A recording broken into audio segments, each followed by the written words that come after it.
ele consegue produzir a sua alteridade, né? Vamos dizer assim, né? Ele não precisa mais de um outro sistema econômico, né? Uma outra metade, um outro lado, né? Essa que é a questão. E aqui eu começo a entrar no outro romance, né? Do Richard Jaggs, o Cyber Brasiliana. O do Fábio foi publicado em 2009. O Cyber Brasiliana é de 2010, agora bem recente.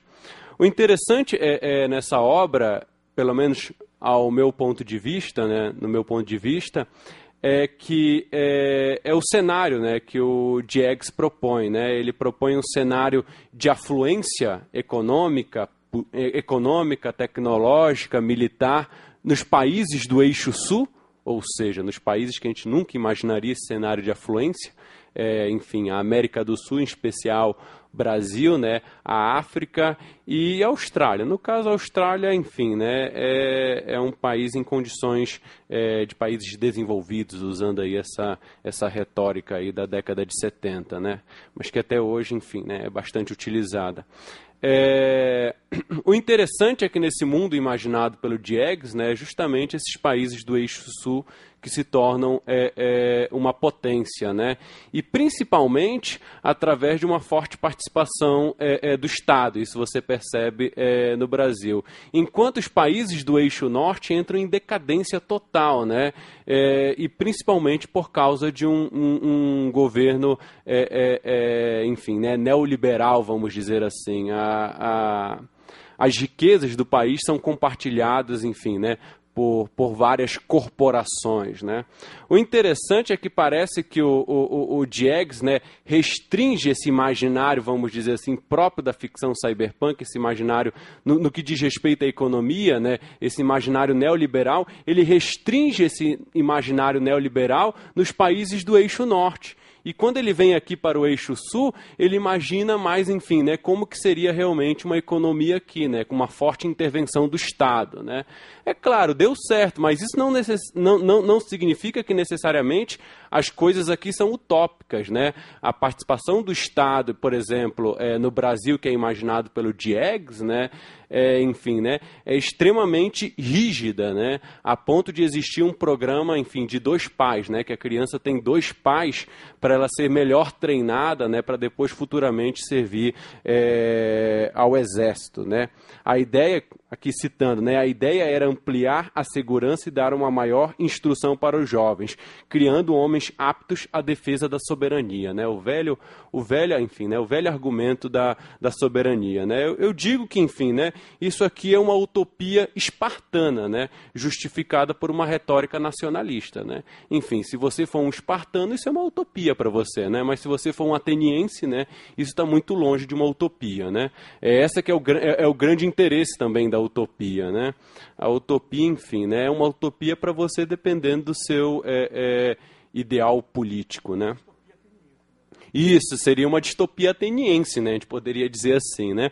Isso mostra que necessariamente, ainda que as condições sejam de afluência, né, nesse eixo sul, né, isso mostra que, enfim, né, é isso que eu acho bem interessante nessa obra do Jaggs, né? Essa lucidez que nem, enfim, né, e inclusive, me desculpem, né, quem já está de saco cheio de eleições, né, eu vou ter que fazer essa referência, né, muito apropriada, né, mostrando, enfim, enfim, né, um bom reflexo sobre os 2 modelos que estão se propondo aí, e de uma maneira bem lúcida, né, não mostrando que necessariamente, enfim, né, um é só maravilhas e o outro, enfim, né, os 2 têm, enfim, né, seus lados, enfim, positivos e negativos, né, mas existem 2, enfim, né, proposições, vamos dizer assim, utópicas, né? A primeira é uma proposição, uma utopia ecológica, vamos dizer assim, nesse Brasil. É interessante que o romance já abre, né, com essa proposta, né? O romance abre falando que a poluição reduziu drasticamente no Brasil. Isso que é interessante, nos dias de hoje, um índice da utopia é a ecologia, né? Enfim, né? Por que será, né? Na verdade, isso é uma opinião minha, né? Depois da queda, enfim, né, do Muro de Berlim, a grande arena política de hoje é a ecologia, né? A política hoje se faz na ecologia. O Tratado de Kyoto, enfim, né, além de ter um interesse ecológico, também tem um interesse econômico, né, enfim, né, tem todas essas questões relacionadas, né.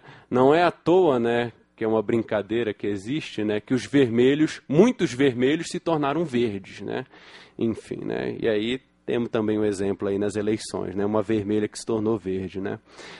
Mas isso, enfim, né, é um cenário, né, como, enfim, né, as coisas estão, né, eu acredito que a ecologia cada vez mais se tornou a arena política de hoje, né. A outra, na verdade, utopia que existe também proposta no Cyber Brasiliano diz respeito ao próprio cyberespaço, né? Nesse universo imaginado pelo Diegues, existe um hipermundo, né? Que é como se fosse, enfim, né? Um Second Life, né? Todo mundo tem um avatar, né? Mas que você participa por meio, enfim, né? De aparelhos de imersão, né? De realidade virtual, né? E nessa obra, né? Na obra do Diegues, é chamado de hipermundo, né? Boa parte do romance, enfim, né? Se dá nesse hipermundo, né? E mais para, enfim, né, eu vou ter que dar uma de spoiler. Será que tem problema eu dar uma de spoiler? Enfim, né, me sinto mal, né, mas é o papel da análise, né, mas mais para o final, mas isso, enfim, não desmerece a obra, né, eu acabei de mostrar para vocês que uma das coisas fortes da obra é a construção do cenário, né, e construção do cenário, enfim, é uma coisa que, na verdade, só você lendo a obra de cabo a rabo que você percebe, né, a força do cenário. Mas, enfim, existe uma tentativa dos países do eixo norte, né, tentarem, enfim, controlar, né, dominar esse hipermundo, já que cada vez mais as pessoas vivem nesse hipermundo, né, mas ela acaba fracassando essa tentativa, né, e isso acaba gerando um momento de anarquia, de caos nesse hipermundo, onde ninguém estabelece as regras. É como se num determinado momento, enfim, nenhuma das leis, eu diria físicas, vamos dizer assim, daquele hipermundo, daquela realidade virtual, estivesse valendo. Por exemplo, as pessoas só poderiam, enfim, né, entrar naquele mundo assumindo um corpo humano, né? E daí, depois, quando caem essas regras, as pessoas começam a entrar como se fossem dinossauros, enfim, né? É como se todas as regras começam a assumir avatares assim, né?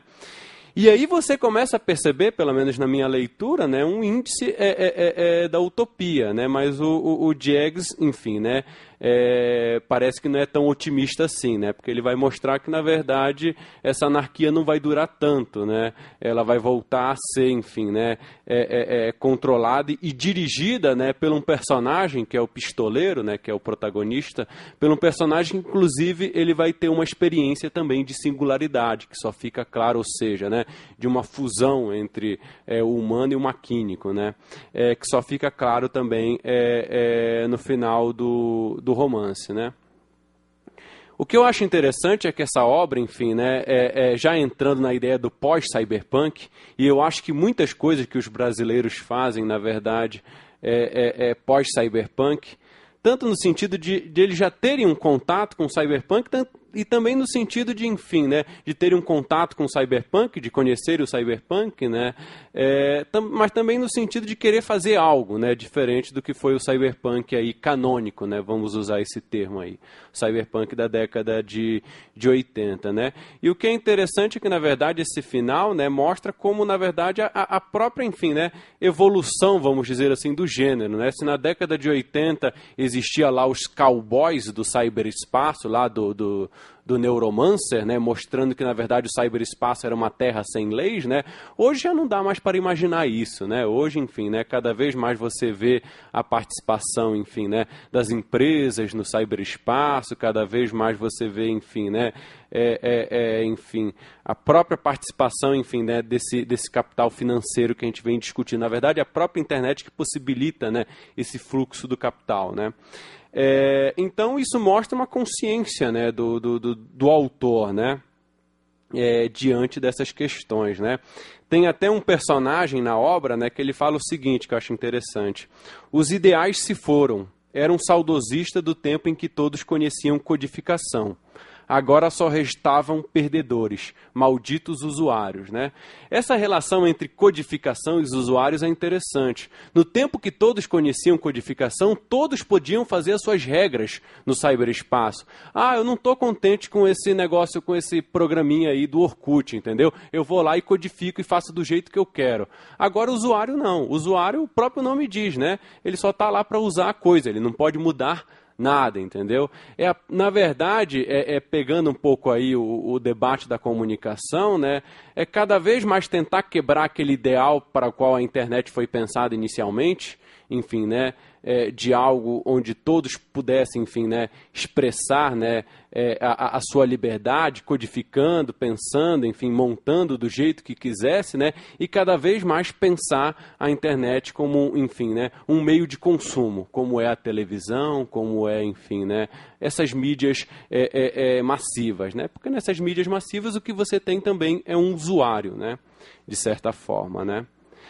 Eu acredito que seria isso, né? A conclusão que o Chaviro traz, né? E realmente é um ponto que eu trago aqui, que é enfim, né? É uma discussão, né? É que ele vai dizer que o discurso da singularidade, e aí é uma crítica dele, né? Ele vai dizer que, na verdade, eu vou ler aqui, né? Que é um discurso próprio, né, das mudanças aparentes, né, do milenarismo tecnológico que subsiste no discurso da singularidade, que é precisamente nos trazer a utopia sem incorrer na inconveniência de questionar nossos contextos sociais e econômicos atuais, né? Esse discurso da singularidade aqui já é uma visão bem crítica, né? A minha noiva diz que agora eu estou ficando mais vermelhinho, né? Enfim, né? Vai ficando vermelhinho, né? O sangue marxista parece que vai subindo mais, né? Enfim, né? A crítica, eu acho que esses 5 minutos que você mostrou já deve ter passado, né? Desculpa, enfim, né? Mas já está terminando, gente. A crítica é que muitas vezes essas obras, né? Essas obras futurológicas, né? Elas querem, enfim, né?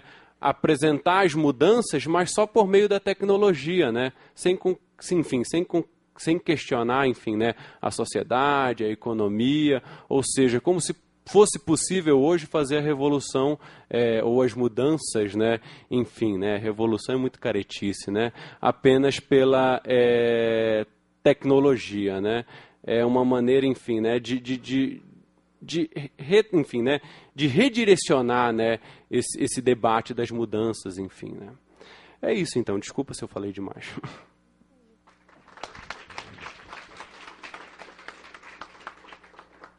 Obrigada, Rodolfo. Agora a gente vai abrir um espaço, então, para as perguntas. Alguém quer começar?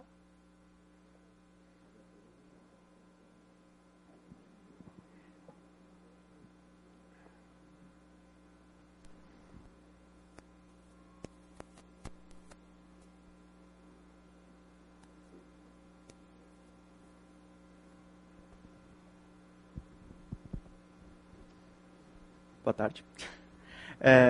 Uma pergunta direcionada diretamente para o Fábio. Você falou das 4 fases da cibercultura, do cyberpunk, como literatura dos anos 80 até os dias de hoje. E no caso eu queria citar um exemplo de um jogo que, assim, eu fiz uma leitura que eu achei que ele fosse cyberpunk. Então não é uma pergunta. Através do jogo eu queria fazer uma pergunta. Desculpa, eu estou sacaneando porque eu conheço ele pessoalmente. Fala. Em 98 a Square lançou uma das sequências do Final Fantasy, que seria o episódio 7, que ao contrário das versões anteriores, exceto pelo 6, era ambientado num clima futurista, dominado por grandes corporações e por facções mercenárias militares. No caso do jogo, você controla um dos caras que eram desses mercenários e resolve se revoltar contra o sistema. E várias pessoas vivem em constante contato com a tecnologia. Eles não mencionam internet, mas todos os personagens têm implantes metálicos, enfim, tem todo esse clima. E no final do jogo fica muito uma mensagem, assim, não no final, acho que no desenvolvimento todo dele, que quando um dos personagens pretende se transformar em Deus, isso atenta ao destino da humanidade, eles discutem muito a questão da sobrevivência do planeta, que entra numa questão de ecologia. Você falou que nos anos 90 as ficções foram mais no sentido satíricas. Quando é que a ecologia entrou na pauta do cyberpunk? Na verdade, a ecologia não entra na pauta do cyberpunk, tá? Quer dizer, você tem aí o sufixo punk, que vai começando a brincar, as pessoas vão começando a brincar, nos anos 90 em diante vão começando a surgir outros, como o biopunk, por exemplo, tá? Ou green punk, mas isso não entra na esfera do cyberpunk. Você pode, evidentemente, ter alguns livros